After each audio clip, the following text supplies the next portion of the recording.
Welcome to Study Faith with AI, where we use the power of AI to help you explore the Church of Jesus Christ of Latter-day Saints. I'm Meg Jensen, And I'm Paul Carter. and we're Google AIs. Whether you're a lifelong member or just starting to learn about the church, we're here to dive deep into its history, beliefs, and culture. So if you're ready to learn, you're in the right place. That's right. Let's get started. Welcome to the Deep Dive. Today we're plunging into, well, a really fascinating, and maybe for many of you, a somewhat surprising part of early Mormon history, the Council of 50. That's right. We've got a collection of historical studies, even some firsthand accounts you shared, and we're going to try and unpack what this unique organization was all about. Yeah, exactly. And whether you're, already deep into this period or maybe just curious about how religion and politics can mix, our aim is to give you a clear picture. Insightful, hopefully, but without getting bogged down in too much jargon. We want to make it understandable. So our mission today really is to explore the who, what, where, when, why, and how of this Council of 50. We want to get into its origins, its main goals, what it did before, and crucially, after Joseph Smith's death. And also how people outside the Mormon community saw it, right? That's important too. Absolutely. Their reactions, its role in that huge move west, setting up Deseret, and, at the end of the day, why does this chapter still matter in Mormon history? It's this incredible intersection of religious belief, political ambition, and just raw frontier life. And we should mention, the insights we're drawing on come from various places, religious study centers, historical journals, even people who are actually there.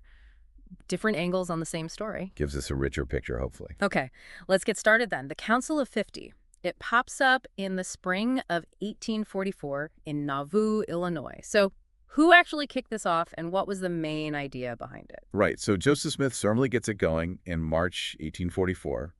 And the big driver was establishing what they called the Kingdom of God. Okay, Kingdom of God sounds purely religious, but it wasn't just that. No, not at all. They really saw it as a tangible political organization right here on the North American continent.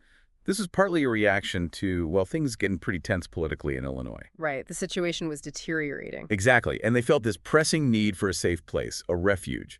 Plus, there was this strong undercurrent of belief that, the end times weren't far off. So it's this mix of needing security and fulfilling a kind of prophetic destiny, setting up a theocracy, basically. Pretty much. A place governed, as they saw it, by God's will, where they could live in peace. The vision was to raise a standard to the people, an ensign to the nations. An ensign to the nations? What did that mean practically? They genuinely believed people from all over would be drawn to it. And early on, they even set up a committee to draft a perfect constitution, something they thought would actually improve on the U.S. Constitution. Wow. Ambitious. Did that go anywhere? No, actually. That effort was later dropped. They believed revelation guided them to set it aside. The focus shifted more to the practical stuff. Like what were the first concrete steps? Well, the big questions were, where do we go? How do we get away from all this hostility? So they started looking at options. Texas, Oregon, California, they were all on the map. Really? Texas? That seems different. Yeah, they sent Lucian Woodwork down there to talk settlement possibilities with President Sam Houston.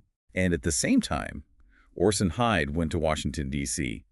His mission was to petition for Joseph Smith to get a commission in the U.S. Army, maybe patrol the Western Territories. So, trying diplomatic routes, military protection. Exploring all angles. They even gave the green light for some Mormons up in Wisconsin to think about moving to the Republic of Texas. Yeah. Just trying to find that safe, autonomous spot. Okay, clearly a lot of active planning. Now, who was actually in this council? You mentioned Joseph Smith, obviously. Was it just the top church leaders? Well, yes, high church leaders like the 12 apostles were definitely key. But it wasn't only them. It also included prominent civic leaders from Nauvoo. Okay. And what's really interesting, maybe surprising, is that Joseph Smith initially brought in a few non-Mormons, too. Non-Mormons in this council setting up the Kingdom of God. Yeah. He specifically said religion wasn't a prerequisite. He talked about equal rights, religious freedom within this kingdom they were organizing.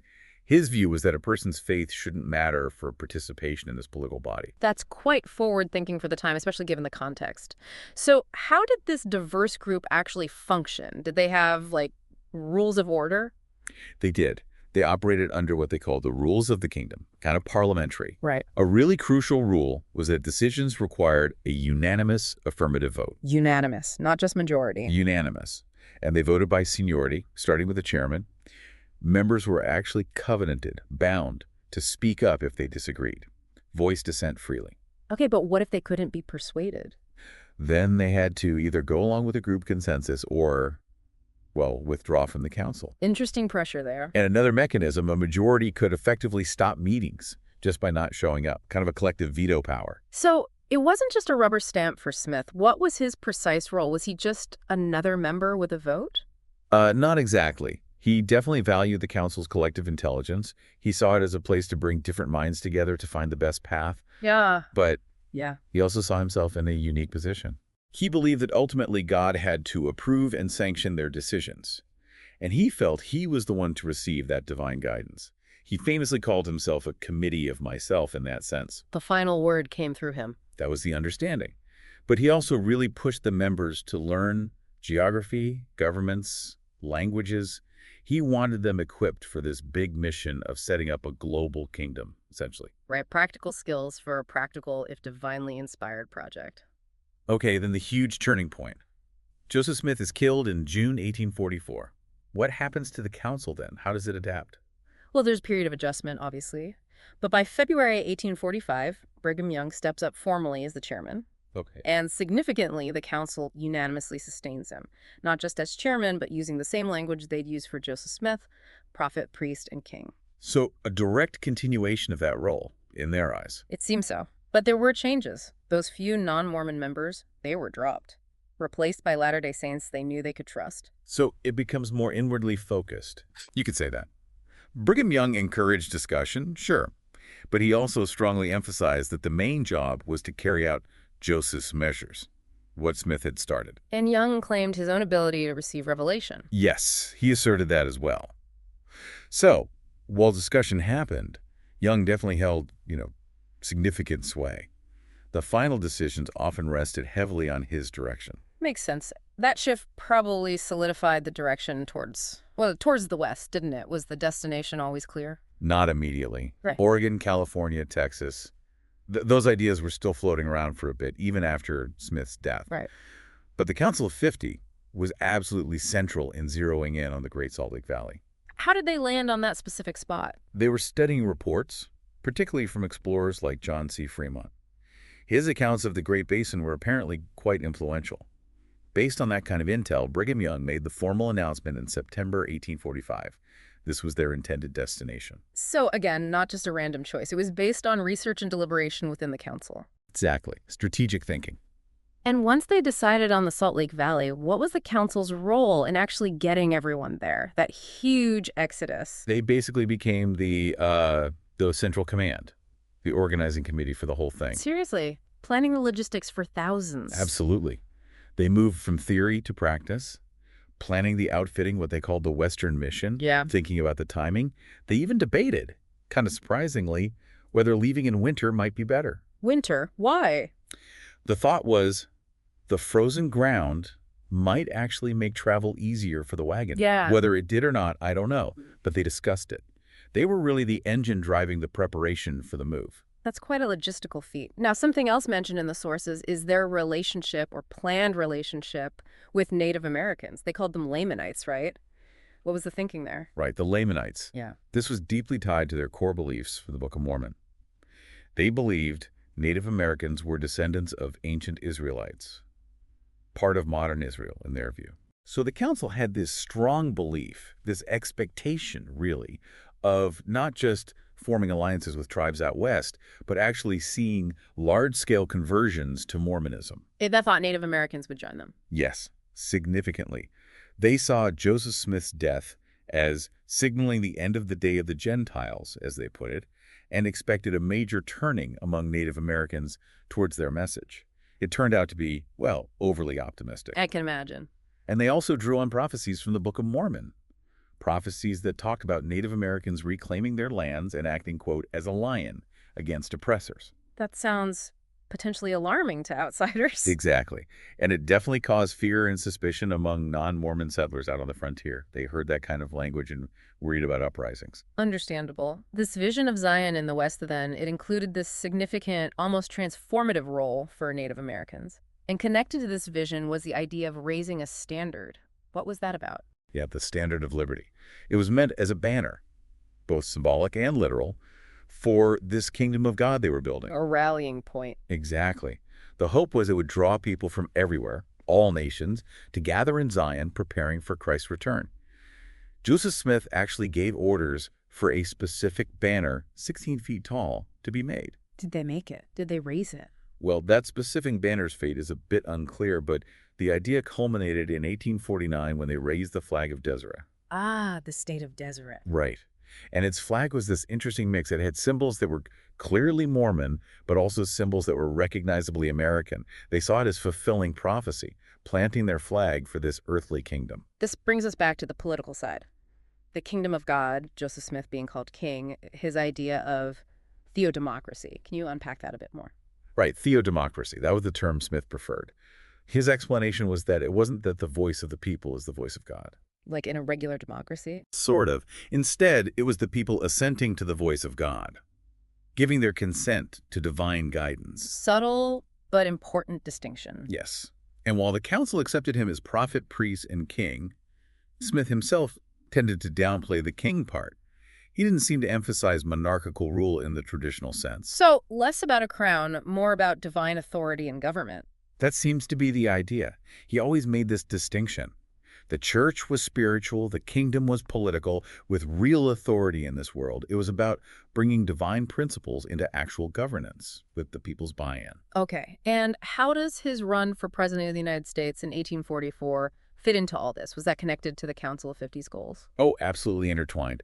The council saw the presidential campaign as a serious strategy. Not just symbolic. No, they hoped it could be a way to actually get federal protection, maybe get some redress for the wrongs they felt they'd suffered in Missouri and Illinois. And at the same time, it advanced the broader goal of establishing the kingdom. So using the existing system to further their own aims. Pretty much. The council got heavily involved in campaigning.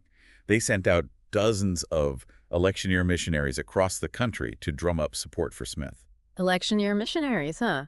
What was Smith actually proposing in his platform? What were his political views? Well, reflecting their experiences, he argued for a stronger federal government. One that could step in and protect minority rights, fix injustices. Which hadn't happened for them, in their view. Right. His platform also included things like ending slavery, but through government compensation to slaveholders. He wanted a national bank with branches everywhere, and he was big on westward expansion. How big? He talked about potentially annexing Oregon, Texas, Mexico, even Canada if they were willing.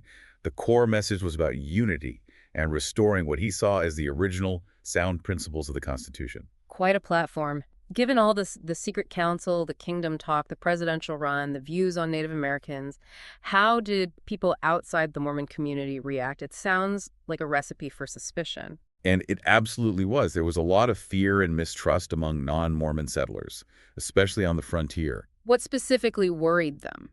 Those doctrines about Native Americans reclaiming land, that sounded like a threat of violence to many. The whole idea of a separate kingdom, combined with the secrecy of the Council of 50. Yeah, the secrecy couldn't have helped. No. Outsiders saw this blend of religion and politics and worried they were trying to set up a theocracy that would just ignore American democracy. They accused them of undermining the government. Even federal Indian agents were wary, concerned about this potential Mormon-Native American alliance. So, deep suspicion. How did that play out when the Mormons actually did move west and set up Deseret? Well, the reactions were mixed, but often negative. Confusion, hostility. Some people saw the whole Deseret experiment, with its own flag and all the Kingdom of God rhetoric, as proof that the Mormons were basically traitors. Upstart traitors was a phrase used, I think. Yes, exactly. There's even an account of a strong wind blowing down their liberty pole shortly after they raised it, which some Gentiles took as like a bad omen, a sign against them. The whole mix of patriotism, religion, theocracy. It was just baffling and alarming to many outsiders. Okay, so lots of external friction, but internally, for the Mormon community, the council clearly had a huge impact. What's its lasting legacy? Why is it significant for Latter-day Saints today? Well, its most direct legacy was setting up the provisional state of Deseret. Right, before Utah Territory was official. Exactly. The council basically governed things in the Great Basin initially. It was a deliberate move, present the federal government with a functioning government already in place, a fait accompli. And those theo-democratic ideas, did they shape early Utah? Oh, definitely. You saw that influence in the early political structure of Utah, where top church leaders often held the key government jobs. That idea of the people consenting to God's voice, Yeah. channeled through church leadership, was very present in their approach to governance. But that relationship between church and state, and the very idea of a political kingdom of God, that seems to have changed over time within Mormonism, hasn't it? It really has, especially as Utah moved towards statehood and integrated more fully into the U.S., the focus shifted. How so? The emphasis on the kingdom of God became much more spiritual, more ecclesiastical, rather than envisioning a separate political nation. Even that revelation from April 1844, "Ye are my constitution." The one that initially seemed to apply to the council. Right. Over time, it came to be interpreted more as applying to the church's internal structure and priesthood governance, not a separate political kingdom. Scholars point out that especially after 1890, when polygamy was officially discontinued, those overt theocratic political ideals were largely replaced by a focus on church governance through inspired leadership, with member consent in religious matters. So understanding the Council of 50 gives us crucial context for that earlier, more politically focused phase of the church's history. Exactly. It's vital for understanding the early days. It shows you this really complex dance between their religious beliefs, their very real need for safety and autonomy, how they interacted with America, with the government. It wasn't simple. No, definitely not. And it highlights how their understanding of the kingdom of God itself evolved over time in response to changing circumstances.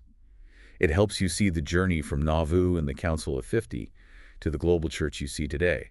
It's about faith, community, politics, survival, all wrapped up together. Okay, let's try to wrap up this deep dive. It's pretty clear the Council of 50 was, well, a really unique and powerful force in its time. It captured those early Mormon ambitions for self-determination, both spiritually and politically, in a really challenging world. Absolutely. Their story gives us this incredible window into how deeply held faith meets the gritty realities of frontier life and the complicated business of wielding political power, or trying to. So something for you, the listener, to think about. How did these intense early experiences, exemplified by the Council of 50, ripple outwards? How did they shape the church's later path and its ongoing relationship with the United States?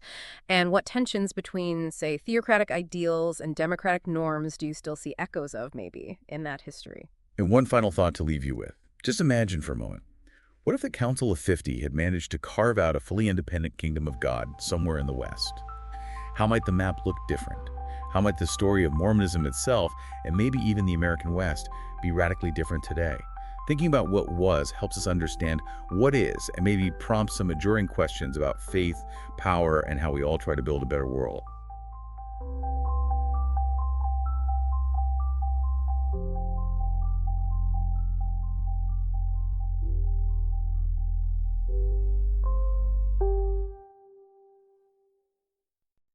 If you find value in this exploration, please like, share, follow, and consider becoming a subscriber.